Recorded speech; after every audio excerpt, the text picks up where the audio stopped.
Bismillahirrahmanirrahim. Alhamdulillahirabbil alamin. Allahumma shalli wa sallim wa barik ala sayyidina Muhammad wa ala alihi wa sahbihi ajmain. Amma ba'd. Assalamualaikum warahmatullahi wabarakatuh. Malam ini kita akan bahas cinta.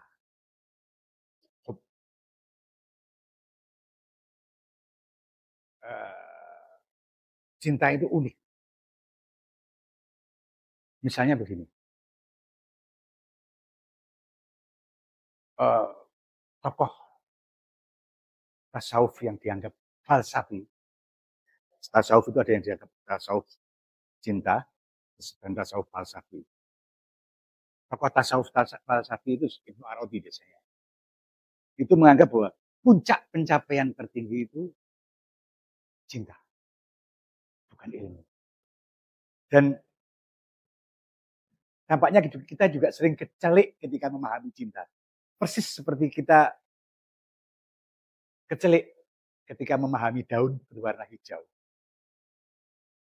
Karena hijau itu cerapan mata kita atas daun. Mungkin burung menangkapnya berbeda warna itu.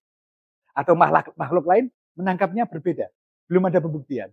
Tapi bahwa itu menandakan bahwa kita sering kecelik memahami realitas. Kalau para sufi sering menggunakan metafora cinta itu dengan Laila dan Majnun. Majnun itu orang Majnun, jadi itu ada kata dasar jin, jadi kayak masukan jin. Orang yang agak gila lah katakanlah. Bagaimana bisa makhluk, manusia, bercinta dengan Allah yang maha tak terbatas? Bagaimana seorang hamba mencintai rajanya? Kalau kita perumpamakan dengan kehidupan manusia. Ini perumpamaan ini nggak tepat banget, tapi kita untuk memberi imajinasi kita memahami, membayangkan ini. Dianggap kurang ajar kalau seorang hamba mencintai rajanya. Tapi tidak demikian faktanya. Karena Quran jelas menyebut Kul in kuntum tuhibbunallah. Katakanlah kalau kamu mencintai Allah. Tabi'uni. Ikuti aku Rasulullah. Jadi agama ini, jalan Rasulullah itu jalan cinta. Jalan karena Kul in kuntum tuhibbunallah. Kalau kamu mencintai Allah. Jadi sumber semuanya cinta. Yakub alaihissalam buta matanya karena cintanya pada Yusuf. Rumi menjadi gila dalam tanda petik karena kehilangan Samsi Tabris. Yakub menangis sampai buta karena melihat Yusuf sebagai penampakan jamaliah Allah di matanya. Sehingga cintanya pada Yusuf adalah wasilah cintanya pada Allah. Rumi cintanya pada Samsi Tabris adalah wasilah dia untuk terbang menuju Allah. Sehingga ketika Yusuf hilang, buta mata Nabi Yakub. Ketika Samsi Tabris dijauhkan dari Rumi, linglung dia.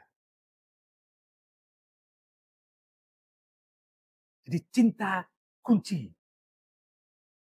Seorang sufi besar, kalau tidak salah ini Abu Yazid Al-Bistami. Ketika ada santri kalau bahasa di sini, datang ingin berguru, dia tanya, kamu pernah jatuh cinta? Si santri mengatakan, enggak pernah, pergi. Jatuh cinta dulu, baru kesini. Kenapa? Karena pengalaman jatuh cinta itu membuat dia bisa mengembangkan bahwa manusia punya rasa cinta yang demikian mengerti.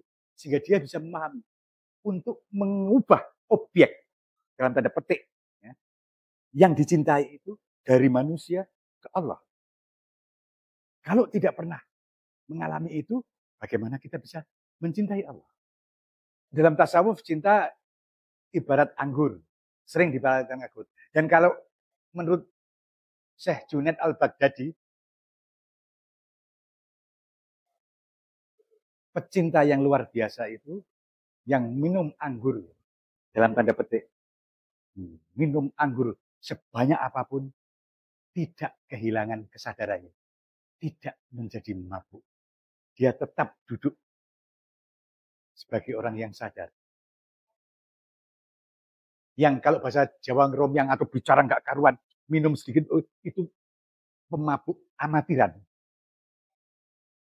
Orang yang kemudian bicara macam-macam, itu amatiran masih, menurut Syekh Junaid Al-Baghdadi. Nah, kalau kita bicara cinta, kuncinya satu, hanya ada satu kebahagiaan ketika dia dekat.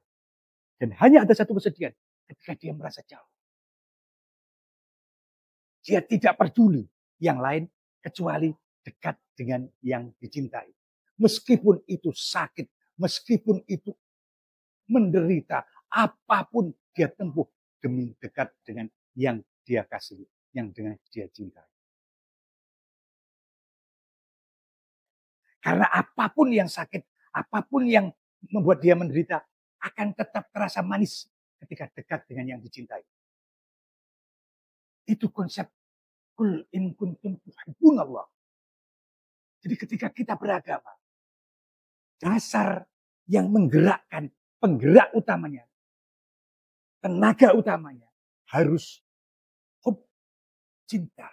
Ketika kita mengikuti Rasulullah, dasar pertamanya harus hub, cinta. Tanpa cinta, semuanya akan terasa hambar. Karena kita kemudian, meskipun itu diperbolehkan, tapi kemudian terlalu seperti berdagang. Cuma hitung-hitungan. Saya sudah ibadah ini, diberi ini, saya diberi ini. Nah, kalau kita dengan cinta, tenaga cinta, pernahkah Allah memberikan yang buruk pada kita? Tidak. Semua yang diberikan pasti baik. Mungkin perspektif kita yang menganggap itu buruk. Mungkin subjektivitas kita yang menganggap itu buruk. Karena tidak ada yang buruk yang datang dari Allah. Kalau semua itu kita ukur dengan itu, maka dunia ini tidak ada masalah. Semua hanya untuk kebahagiaan cinta kita. Tapi sebaliknya, bila kita didorong tenaga nafsu, meskipun dalam beribadah, maka hasilnya bisa bertolak belakang dengan itu semua. Maka pelan-pelan mari kita hidupkan agama ini dengan tenaga cinta. Wassalamualaikum warahmatullahi wabarakatuh.